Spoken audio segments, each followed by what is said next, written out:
அன்னை பர்னிச்சர்ஸ், அன்னை திருமண சீர்வரிசை பொருட்கள், டிவி, ஃபிரிட்ஜ், வாஷிங் மெஷின் உள்ளிட்ட 200க்கும் மேற்பட்ட பொருட்கள் அடங்கிய திருமண சீர்வரிசை ரூபாய் 99,000 மட்டுமே. தமிழகம் முழுவதும் இலவச டோர் டெலிவரி. தொடர்புக்கு 7550144440 9345044044. நிம்மதி ப்ராப்பர்ட்டி மேனேஜ்மெண்ட். கான்டாக்ட் 7667008999. இருமொழி கொள்கையில படித்த நம்ம தமிழ்நாட்டு பசங்க உலகம் முழுக்க பன்னாட்டு நிறுவனங்களை ஆண்டு கொண்டு இருக்கிறாரு. அவரும் அவர் அட்மினும் இன்னும் வெறுப்பரசியலும் திணிப்பரசியலும் பண்ணிக்கிட்டு தெரிஞ்சுக்கிட்டு இருக்கிறாங்க. இருமொழி கொள்கையில திமுக, அதிமுக, பாமக, தாவேக, விசிக எல்லா காவும் ஒண்ணுதான். இருமொழி கொள்கையில ஒரு கா தனியா இருக்கு, அது பாஜக. இதுதாங்க இத்தனை நாளா ஒரு பக்கம் வெறுப்பரசியல் பண்ணாங்க, இப்ப திணிப்பு அரசியல ஆரம்பிச்சிருக்காங்க. இதுல குடும்பத்தை இழுத்தது, அந்த குழந்தை இழுத்தது, இவ்வளவுதானே உங்க ஸ்டாண்டர்ட். தப்ப தட்டி கேட்கிறவர் தான் அப்பா. தப்பா செயல்படுறவருக்கு பேரு அப்பா கிடையாது. தட்டி கேட்கல அவரு தப்பே நடக்கலன்னு மூடி மறைக்கிறாரே, அது தப்பு இல்லையா? இரும்பு கரம் கொண்டு கள்ளச்சாராயத்தை அடக்க இருந்தீங்கன்னா நீங்க அப்பா. கள்ளச்சாராயத்தை எக்ஸ்போஸ் பண்ண விசில் ப்ளவர்ஸை காவ கொடுத்துட்டா அப்புறம் எப்படிங்க அப்பா? 69% இடஒதுக்கீடு இந்தியாவிலேயே நாம மட்டும் தானே தரோம். இந்த சாதி வாரி சர்வே எடுக்கலன்னா இதுக்கே ஆபத்துங்க. எத்தனை ஊடகவியலாளர்களுக்கு இதே கொடுமையை ஆளும் திமுக அரசு பண்ணிருக்கு? எத்தனை பேர் அரெஸ்ட் பண்ணீங்க? எத்தனை பேர் மேல பொய் கேஸ் போட்டீங்க? எத்தனை லேடி ஜெர்னலிஸ்ட நீங்க கேரக்டர் அசோசியேஷன் பண்ணிக்கிட்டு இருக்கீங்க? நீங்க பாதுகாப்பு உணர்வு கொடுத்தா அப்பா. ஒரு பாட்டியை பிடிக்க 5 தனிப்படை அமைச்சா அப்புறம் என்ன அப்பா? ஒரு தாய் குலங்களினுடைய பிரதிநிதியாக இருந்து தாயன்போடு வளர்ந்து ஒரு உச்சத்தை தொட்டதால அவங்கள அம்மானாங்க. அப்படி நேச்சுரலா ஆர்கானிக்கா வரணும். ஒரு போட்டோ ஷூட் வச்சு ஒரு 2 பேரை சொல்ல வச்சு அப்படி சொல்வது இது அஜெண்டா தான்.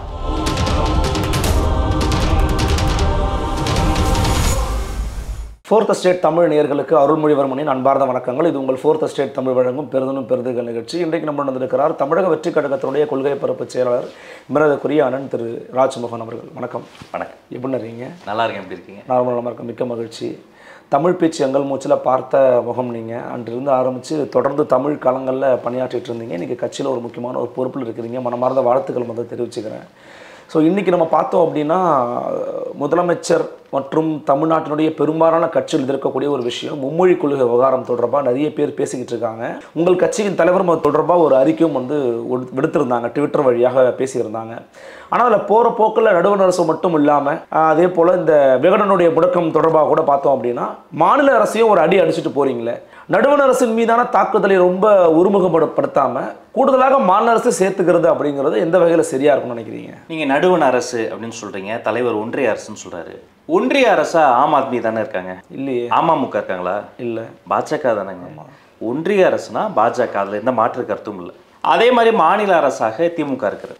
எந்த அரசாக இருந்தாலும் எந்த பிரச்சனையாக இருந்தாலும் இந்த மக்களுக்கு இருக்கிற அடிப்படை உரிமைகளுக்கு எதிராக, இந்த மண்ணுரிமைக்கு எதிராக, மக்களாட்சிக்கு எதிராக யாராவது எதையாவது கொண்டு வந்தால் அதை நான் எதிர்ப்பேன்னு சொல்கிறேன்.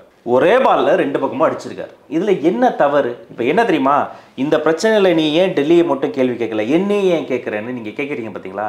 இந்த செலக்டிவா அவங்கள மட்டுமே கேள்வி கேளுங்க, என்னைய கேள்வி கேட்டுறதீங்கன்னு ரொம்ப நாளா நீங்க தப்பிச்சுக்கிட்டே இருக்கிறீங்க. இந்த முழு அறிக்கையை நீங்க தெளிவா படிக்கிற பொழுது ஒன்றிய அரசை மிக கடுமையாக அவர் எதிர்த்திருக்கிறாரு. அதுவும் ரொம்ப நாகரிகமாக மெஷர்டு ஸ்டெப்பாக, வெறும் ஃபிங்கர் பாயிண்டிங் இல்லாமல் தெளிவாக எதிர்த்திருக்கிறாரு.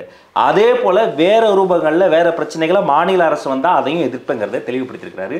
இது மிக தெளிவான ஒரு ஸ்டாண்ட். இல்லை, இதில் குறிப்பாக அவர் இந்த மொழி விவகாரத்தை பற்றி பேசும்போது இப்போ பாஜகவினுடைய தலைவராக அறியப்படுற திரு எச் ராஜா அவர்கள் கூட இந்த திரு விஜய் அவருடைய பழைய படத்தில் கூட ஒரு பாடல் வரி வரும். அதில் வந்து சீரியஸான பிரச்சனைக்கு ஒரு சினிமா பாட்டை தான் தூக்கிட்டு வருவீங்களா? இல்லை, சொந்த குடும்பத்திலேயே நீங்கள் இருமொழி கொள்கையை பின்பற்றலை, நீங்கள் மாநிலத்துக்கு வந்து பேசுகிறீங்களான்னு உங்கள் குடும்பத்தை கார்னர் பண்ணுறாரு அவர். அவருடைய வயசுக்கும் அனுபவத்துக்கும் இதை விட கேவலமாக நீங்கள் அரசியல் பண்ணவே முடியாதா? எவ்வளோ அற்பமான அரசியல் இது! இங்கே என்ன பிரச்சனை? தமிழ் என்பது எங்களுடைய பயிற்று மொழி, ஆங்கிலம் பாடமொழி. உலகம் முழுக்க என்ன சொல்கிறாங்க? அவங்க தாய்மொழியில் படித்தா குழந்தைக்கு பிரெயின் வேகமாக வேலை செய்யறாங்க. தமிழ் குழந்தைகள், தமிழ்நாட்டில் இருக்கக்கூடிய குழந்தைங்க தமிழ் பாடமொழியாக இருக்கிற பொழுது வீட்டில் அவர்களுடைய தமிழ் மொழி இருக்கிறது, அவர்களுடைய வாழ்வில் அந்த மொழி இருக்கிறது. அதுதான் இருமொழி கொள்கைங்கிறது. என்ன? தமிழும் இங்கிலீஷும் சேர்ந்து படிச்சுக்குவோம். இந்த இருமொழி கொள்கையில் படித்தவங்களாம் பெரிய ஆள் ஆகலையா? ஐயா எச் ராஜா ஐயா எந்த மொழி கொள்கையில் படித்தார்? இருமொழி கொள்கையில் படித்தவங்க எவ்வளோ சயின்டிஸ்ட் வந்திருக்காங்க தெரியுமா? அப்துல் கலாம் தெரியுமா? வீதி வீதியாக பேப்பர் போட்டு அந்த பேப்பரின் தலைப்பு செய்தியாக வந்தவர் இருமொழி கொள்கையில் படித்தவர். சந்திராயன் அனுப்பின விஞ்ஞானிகள் வீரமுத்துவேலிருந்து, மயில்சாமி அண்ணாதுரையிலேருந்து, இஸ்ரோசிவன்லேருந்து இருமொழி கொள்கையில் படித்தவங்க. அவர் சொல்கிறார்ல, ஆலமர என்னமோ போட்டு ஆலமர பள்ளிக்கூடத்தில் ஆக்ஸ்போர்டாக மாற்றணும். ஆலமர பள்ளிக்கூடத்தை ஆக்ஸ்போர்டாக மாற்றுறதுக்கு சமஸ்கிருதத்துல கிளாஸ் எடுத்தா ஹிந்தியில கிளாஸ் எடுத்துட்டா ஆக்ஸ்போர்டா மாறிடுமா? இல்ல ஆக்ஸ்போர்ட்லயே இங்கிலீஷ்ல தாங்க படிச்சுக்கிட்டு இருக்காங்க. எனக்கு வந்து அவர் வயதில் பெரியவர், அரசியலில் பெரியவர், அவரோட உயரத்திற்கு இன்னும் நான் இன்னும் சொல்றேன், இந்த இருமொழி கொள்கையில படித்த நம்ம தமிழ்நாட்டு பசங்க உலகம் முழுக்க பன்னாட்டு நிறுவனங்களை ஆண்டு கொண்டு இருக்கிறார்கள். அவரும் அவர் அட்மினும் இன்னும் வெறுப்பு அரசியலும் திணிப்பு அரசியலும் பண்ணிக்கிட்டு தெரிஞ்சுக்கிட்டு இருக்காங்க. இல்லை, தனிப்பட்ட அவருடைய மகனை ஒரு அமெரிக்கன் இன்டர்நேஷனல் பள்ளிக்கூடத்தில் படிக்க வைக்கிறாரு, பல மொழிகளை கற்க வைக்கிறாரு. சாதாரண குடும்பத்தினுடைய பிள்ளைகள் கூட மற்ற மொழிகளை கற்றுக்கட்டுமே அப்படின்னு அவருடைய நோக்கமாக இருக்கலாம். இன்னைக்கு அண்ணாமலை அவர்களும் அதுதான் குறிப்பிட்ட ஒரு வீடியோ போட்டிருக்கிறாரு. திமுக தொடர்ச்சியாக அந்த மாதிரி அரசியல் பண்ணுறாங்க அப்படிங்கிறாரு. அப்போ இந்த இடத்துல நீங்கள் திமுகவோட இணைஞ்சு பயணிக்க விரும்புறீங்களா? இருமொழி கொள்கையில் திமுக, அதிமுக, பாமக, தாவேகா, விசிகா எல்லா காவும் ஒண்ணுதான். இருமொழி கொள்கையில ஒரு கா தனியா இருக்கு, அது பாஜக. ஒரு மாநிலத்துல என்ன மொழி பேசணுங்கிறது மாநில கொள்கை, என்ன மொழியில கல்வி இருக்கணுங்கிறது கல்வி கொள்கை, யார் யார் என்னென்ன படிக்கணுங்கிறது அவர்களினுடைய தனிநபர் விருப்பம். இன்னமும் இந்தி பிரச்சார சபா இருக்கு, நான் உங்களை கூட்டு போய் சேர்த்து விடுறேன். ஒரு மாசத்துல இந்தி கற்றுக்கொள்ளும் இடங்கள் இருக்கு, நான் உங்களை சேர்த்து விடுறேன். அங்கெல்லாம் ஒன்றும் பிரச்சனை இல்லையே. என் நண்பர் ஜெர்மனிக்கு வேலைக்கு போனாருங்க, ஜெர்மானிய மொழியில ஒரு மாசத்துல கத்துக்கிட்டார். என் கூட படிச்சவங்க ஜப்பானுக்கு வேலைக்கு போறாங்க, ஜப்பானிய மொழியை கத்துக்கிறாங்க. அப்ப எந்த ஊருக்கு போறோமோ தேவைக்கேற்ப அந்த மொழியை கற்றுக்கொள்வதில் எந்த தங்கும் இல்லை, தடையும் இல்லை. ஆனா ஒரு அரசாங்கமே ஒரு கல்வியை கொடுக்க வருகிற பொழுது அது வந்து ஒரு கொள்கை, ஒரு பாலிசி. அது இருமொழி கொள்கையாகத்தான் இத்தனை நாளாக இருக்கிறது. அது இந்த மண்ணுக்கானது, இந்த தமிழ் நிலப்பரப்புக்கானது. இந்த ஒரு பிரச்சனையில தனித்து விடப்பட்டிருக்க பாஜக, அவங்க கூட்டணியில் இருக்கக்கூடிய ஓபிஎஸ் அவர்களை இருமொழி கொள்கையை தான் அவர் வந்து சொல்றாரு. அவங்க கூட்டணியில் இருந்த அதிமுகவை இதை தான் சொல்றாங்க. ஒரு காலத்துல அவங்களுக்கு கூட்டணியில் இருந்த திமுகவும் இதே தான் சொல்றாங்க. தாவேகாவினுடைய நிலைப்பாடு என்பது இருமொழி கொள்கை. இதை விட சிறந்த கொள்கை இருக்கவே முடியாது. உங்களுக்கு தேவையா போய் ஹிந்தி கத்துக்கலாம், பிரெஞ்சு கத்துக்கலாம். நான் இன்னும் இப்படி சொல்றேங்க, முதலமைச்சர் அவர்களினுடைய வீட்டுல ஒரு குழந்தை போய் பிரெஞ்சு கத்துக்கணும்னு ஆசைப்பட்டா அது பிரெஞ்சு கத்துக்கலாம். ஆனா அந்த குழந்தை பிரெஞ்சு கத்துக்கணுங்கிறதுக்காக முதலமைச்சரே வந்து பிரெஞ்சு எல்லாரும் கத்துக்கன்னு சொன்னா இது பாசிசம். நான் இன்னும் இப்படி கேட்கிறேன், ஒரு தமிழர் நாளைக்கு பிரதம மந்திரி ஆயிடுறார், ஒரு தமிழர் நாளைக்கு பிரைம் மினிஸ்டர் ஆயிட்ட பிறகு உலகின் மூத்த மொழி தமிழ், சிறந்தே பிறந்த மொழி தமிழ். அதனால இந்தியா முழுக்க மும்மொழி கொள்கைன்னு தமிழே இல்லாத மாநிலங்களை மூன்றாவது மொழியா தமிழ் படிக்கணும் அப்படின்னு கொண்டு வர முடியுமா? திணிக்க முடியாதுல்ல. இதுதாங்க இத்தனை நாளா ஒரு பக்கம் வெறுப்பு அரசியல் பண்ணாங்க, இப்ப திணிப்பு அரசியல ஆரம்பிச்சிருக்கிறாங்க. இதுல குடும்பத்தை எடுத்தது, அந்த குழந்தை எடுத்தது, இவ்வளவுதானா உங்க ஸ்டாண்டர்ட்? அப்புறம் சினிமாவை இழுக்கிறாங்க. இன்னும் சொல்லட்டா, ஒரு படத்தை டப்பிங் செய்வது தொழில், ஒரு அரசு கல்வியை தருவது தொண்டு. தொழிலுக்கும் தொண்டுக்கும் வித்தியாசம் தெரியாதா உங்களுக்கு? அப்புறம் இத்தனை நாளா பாலிடிக்ஸ்ல இருந்து என்னதான் நீங்க கத்துக்கிட்டீங்க? என்னுடைய குழந்தை எங்க படிக்கணும்னு ஆசைப்படுதோ அந்த குழந்தைக்கு அந்த ஆக்சஸ் நாம கொடுக்கலாம். என்னுடைய அரசு எனக்கு என்ன கத்து தருங்கிறது அது ஒரு பாலிசி, அது ஒரு கொள்கை. அது இருமொழி கொள்கை தான் சிறந்தது. அதுல தாவேகா உறுதியா இருக்கு. அப்புறம் டாக்டர் தமிழிசை அக்கா வந்து சொன்னாங்க, இது வந்து விஜய் பேசக்கூடாதுன்னு. யார் எதை பேசக்கூடாது, நீங்க இதை பேசக்கூடாது, அந்த வாய்ப்புட்டு போட்ட சட்டம், அந்த சட்டம் போட்ட காலகட்டம்லாம் முடிஞ்சு போச்சு. நீங்க அதை பேச முடியாது, அதை பேச முடியாது, மிரட்டின காலகட்டம். இது எங்க காலம். இந்த மண்ணுக்காகவும் மக்களுக்காகவும் நாங்கள் பேசுவோம். பாசிசத்துக்கு எதிராக பேசுவோம். யார் என்ன ரூபத்தில் மண்ணுக்கு எதிராக வந்தாலும் நாங்கள் பேசுவோம், பேசியே தீர்வோம். முதலமைச்சர் அண்மையில் ஒரு வீடியோ காணொலி வந்து வெளியிட்டாங்க. அதில் வந்து பார்த்தீங்கன்னா தமிழ்நாட்டு மக்கள் எங்கே போனாலும் நம்ம என்னை வந்து அப்பான்னு அழைக்கிறாங்க. அதே போல் வந்து தொடர்ச்சியான திமுகவுடைய சாதனைகள் அதெல்லாம் குறித்து பேசுகிறாரு. இது ஒரு சென்டிமெண்டல் அண்டு மக்கள் மத்தியில் வந்து தன்னை ஒரு அப்பான்ற சாதத்தில் வச்சிருக்கிறாங்க அப்படிங்கிற ஒரு உணர்வை வெளிப்படுத்தியிருக்கிறாரு. ஒரு தமிழகத்தினுடைய முதலமைச்சர் பேசுறது நீங்கள் எப்படி பார்க்குறீங்க ஒரு எதிர்கட்சியா? அதாவது அருள், தப்பை தட்டி கேட்குறவர் தான் அப்பா. தப்பு தப்பாக செயல்படுறவருக்கு பேர் அப்பா கிடையாது. என்ன தட்டி கேட்கலன்னு தட்டி கேட்கல, அவர் தப்பே நடக்கலன்னு மூடி மறைக்கிறாரே, அது தப்பு இல்லையா?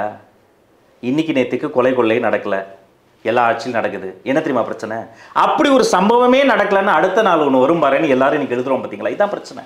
இல்லை, அது ஊடகத்தின் பிரச்சனை தானே, ஆட்சியின் பிழையான்னு கேட்குறேன். எங்க குற்றச்சாட்டு சொன்னவங்க மேலேயே குற்றப்பத்திரிகையை தாக்கல் பண்ணாங்களே வேங்க வயல்ல.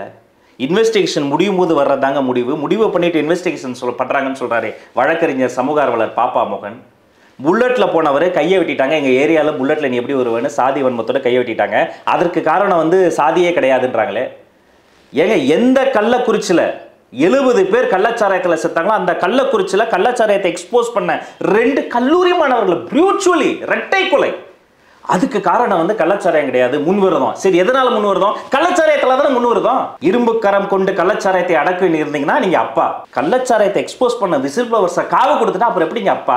நான் என்ன கேட்கறேன், எனக்கு ஏதாவது ஒன்று வேணும்னா அப்பா கிட்ட தானே கேட்பேன். ஆமா, நான் கேட்குறேன், அப்பா மத்திய அரசு வந்து சாதி வாரி கணக்கெடுப்பா பண்ணல, 2008 புள்ளியியல் சேகரிப்பு சட்டத்தை பயன்படுத்தி நாம சாதி வாரி சர்வேவை பண்ணலாம்.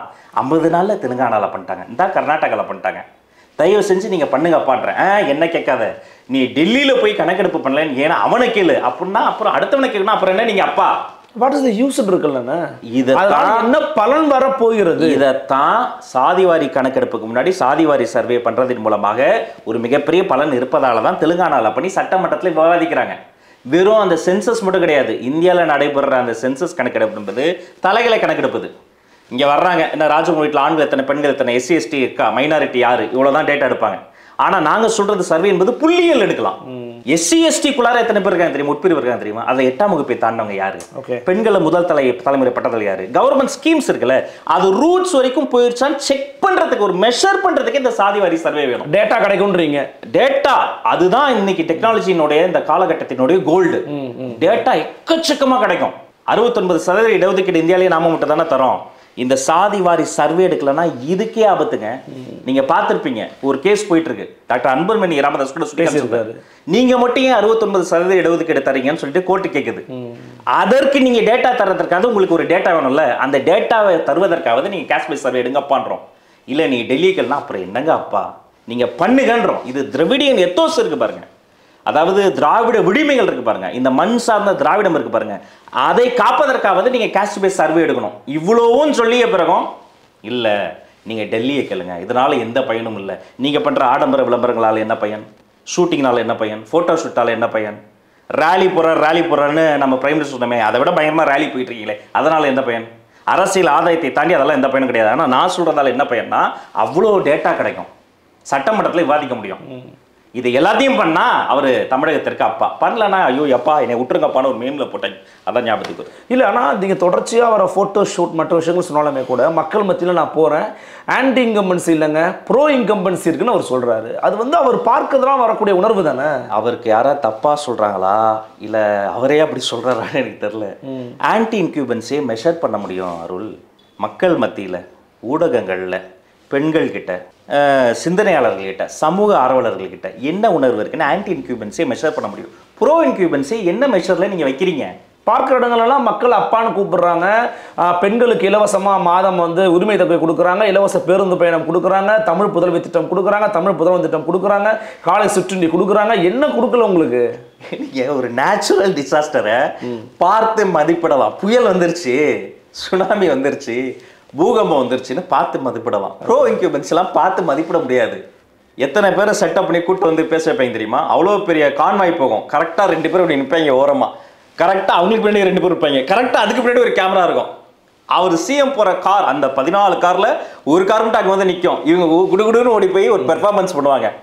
அவ்வளோ பெரிய வாக்கிங் போகிற இடத்துல ஒரு 2 பேர் மட்டும் வெயிட் பண்ணுவாங்க, கரெக்டாக அந்த பாயிண்ட்ல எல்லாருமே நிற்பாங்க. இதுக்கு பேர் செட்டப்பு. பார்த்து நீங்கள் இதை மெஷர் பண்ணவே முடியாது. ஆனால் நான் சொல்கிற அந்த ஆன்டி இன்கியூபன்சி இருக்கு பாருங்க, எத்தனை ஊடகவியலாளர்கள் அவங்களுடைய நேர்காணல்களில் நம்ம சோசியல் மீடியா எக்கோ சிஸ்டமில் தொடர்ந்து வலியுறுத்துறாங்க.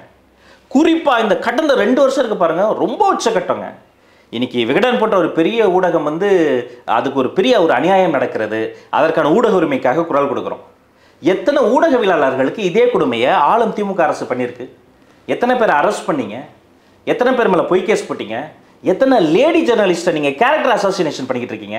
சோஷியல் மீடியாவில் இந்த ஆபாஸ் ஐடிவிங் பண்ணுற அந்த விஷயங்கள்லாம் எடுத்து நம்ம பொதுவெளியில் பேச முடியுமா? திரும்ப அதாவது இன்னொன்று கூட, இந்த கட்சி சார்ந்து இயங்குறவங்களை கூட விட்டுருங்க, நடுநிலையாளர்கள் இருக்காங்களா, சுற்றுச்சூழல் ஆர்வலர்கள், சிந்தனையாளர்கள், உங்களை போன்ற பத்திரிகையாளர்கள், இவங்க ஏதாவது ஒன்று போட்டுட்டாங்கன்னு வைங்களேன், ஒரு 45 கமெண்ட் அங்கே வந்து அந்த ஹைனாக்கில் வந்து கடிச்சு குத்துறவங்க. என்னன்னா நடுநிலையாளர்கள் எந்த வகையிலையும் பேசிடவே கூடாது, அவங்க அயர்ந்து போகணும், சோர்ந்து போகணும், ஏதாவது பேச நம்மளை அசிங்கப்படுத்துவாங்க. ஸோ அப்போ இப்படி திட்டமிட்டு ஹிட்லர் காலத்தில் ஒன்று பண்ணாங்க, ப்ரொபகண்டா. ஹிட்லர் பண்ணுறதெல்லாம் சரி, ஆஹா வந்துட்டாரு அப்படின்னு இப்படி கை வச்சு வணங்குவாங்க, அவர் தெய்வம்பாங்க. இந்த பக்கம் ஹிட்லரினுடைய கொடுமைகளை சுட்டி காட்டுறவங்க சத்தமே இல்லாம கதையை முடிச்சுடுவாங்க. அதற்கு சற்றும் குறைவில்லாததுதான் அங்க தமிழ்நாட்டில் நடந்துகிட்டு இருக்கு. மிகப்பெரிய இல்லைங்க, ஹிட்லரின் காலகட்டத்தில் இருந்த ப்ரொபகண்டாக்கும் தற்போது இருக்கக்கூடிய மீடியா ப்ரொபகண்டாக்கும் வேற என்னங்க வித்தியாசம்? ரோம் பத்தி எரிக்கிற பொழுது ஃபிடல் வாசித்து கொண்டிருந்தார் அதோடைய மன்னர். அதே போல ஊரு முழுக்க என்ன டிபார்ட்மெண்ட் எடுத்தாலும் அங்க வந்து கத்தி கதறிக்கிட்டு இருக்கிறாங்க. நீங்க பாதுகாப்பு உணர்வு கொடுத்தா அப்பா, ஒரு பாட்டியை பிடிக்க 5 தனிப்படை அமைச்சா அப்புறம் என்ன அப்பா? பாலியல் குற்றங்கள் பள்ளிக்கூடங்கள் அதிகமாகுது, ஆசிரியர்களே அந்த குற்றங்கள் ஈடுபடுறாங்க. அப்படி குற்றத்தில் ஈடுபட்ட ஆசிரியர்கள் கண்டுபிடிக்கப்பட்ட அவர்களினுடைய கல்வி தகுதி நீக்கம் செய்யப்படும்ன்றீங்க. குற்றமே நடப்பதற்கு முன்பு தடுப்பது தான் ஒரு சிறந்த நிர்வாகம். ஒரு மாநில தலைவருங்க, பகுஜன் சமாஜ் கட்சியினுடைய மாநில தலைவர் அண்ணன் ஆம்ஸ்டாங் படுகொலை செய்யப்பட்டார். அது ஒரு ரவுடி கொலைன்னு மூடி மறைச்சிருப்பாங்க. நம்மை போன்ற மீடியா மக்கள் தொடர்ந்து பேசி பேசி பேசி நீங்க எத்தனை பேர் அரெஸ்ட் பண்ணியிருக்காங்க? பேசாம இருந்தா இந்த அளவுக்கு வந்திருக்குமா? இது பழிக்கப்படின்னு அன்னைக்கு நைட்டே வந்ததா இல்லையா? சம்பவம் நடந்த சில நிமிடங்கள வந்ததா இல்லையா? அந்த கேஸ்ல அவ்வளோ வீடியோஸ் பண்ணவன் நான், எடுத்து அவ்வளோ ஆராய்ச்சி பண்ணி பேசுறவன் நான். இப்படி ஒவ்வொரு கேஸையும் மூடி மறைச்சு இது கள்ளச்சாராயத்தெல்லாம் நடக்கல, இது சட்டம் ஒழுங்கு பிரச்சனை கிடையாது, இது அது கிடையாது. நான் என்ன சொல்றேன், ஒரு பிரச்சனை நடந்தா நம்ம யார்கிட்ட போவோம்? போலீஸ் கிட்ட போவோமா? ஆமா. பெண்களுக்கு பாதுகாப்பு இல்லைன்னா போலீஸ் கிட்ட போவோமா?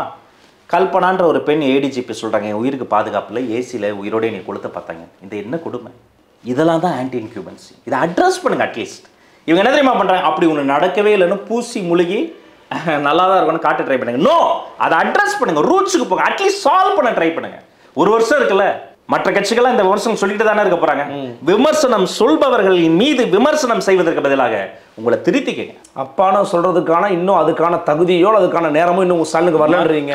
தருணுங்க, அவர் பெரிய உழைப்பாளி. அம்மானு ஜெயலலிதா அம்மையார் சொல்லும் போது எல்லாரும் அமைதியா தானே இருந்தீங்க. சொல்லிட்டீங்க. வெறும் பேரால் கிடையாது, பண்பால் அவர் அண்ணா. தொண்டு செய்து அப்படியே தனது வயதை கொடுத்ததால அவர் ஐயா, எடுத்த கடமையை வீரத்தோடு முடிப்பதால அவர் கர்ம வீரர். ரசிகர்களும் மக்களும் இதயத்துல தெய்வமா பூஜித்ததால இதய தெய்வம்னு எம்ஜிஆர் சொல்லுவாங்க. கலையில் வித்தகர், அதனால அவர் கலைஞர். அவரை போல கலைத்துறை யாரும் வர முடியாது. ஒரு தாய் குலங்களினுடைய பிரதிநிதியாக இருந்து தாயன்போடு வளர்ந்து ஒரு உச்சத்தை தொட்டதால அவங்கள அம்மானாங்க. அப்படி நேச்சுரலா ஆர்கானிக்கா வரணும். ஒரு போட்டோ ஷூட் வச்சு ஒரு 2 பேரை சொல்ல வச்சு அப்படி சொல்வது இது அஜெண்டா தான். அதனால தமிழ் மண்ணில் அப்படி தற்காலிகமா பேர் வச்சதெல்லாம் காணாம போயிடும்.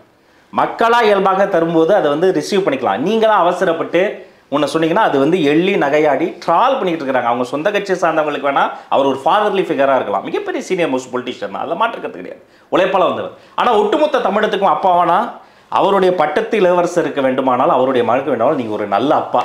மற்றவங்களுக்கெல்லாம் அப்பப்பா. மிக்க நன்றி, ரொம்ப நன்றி. நன்றி. சந்திக்கலாம். வணக்கம்.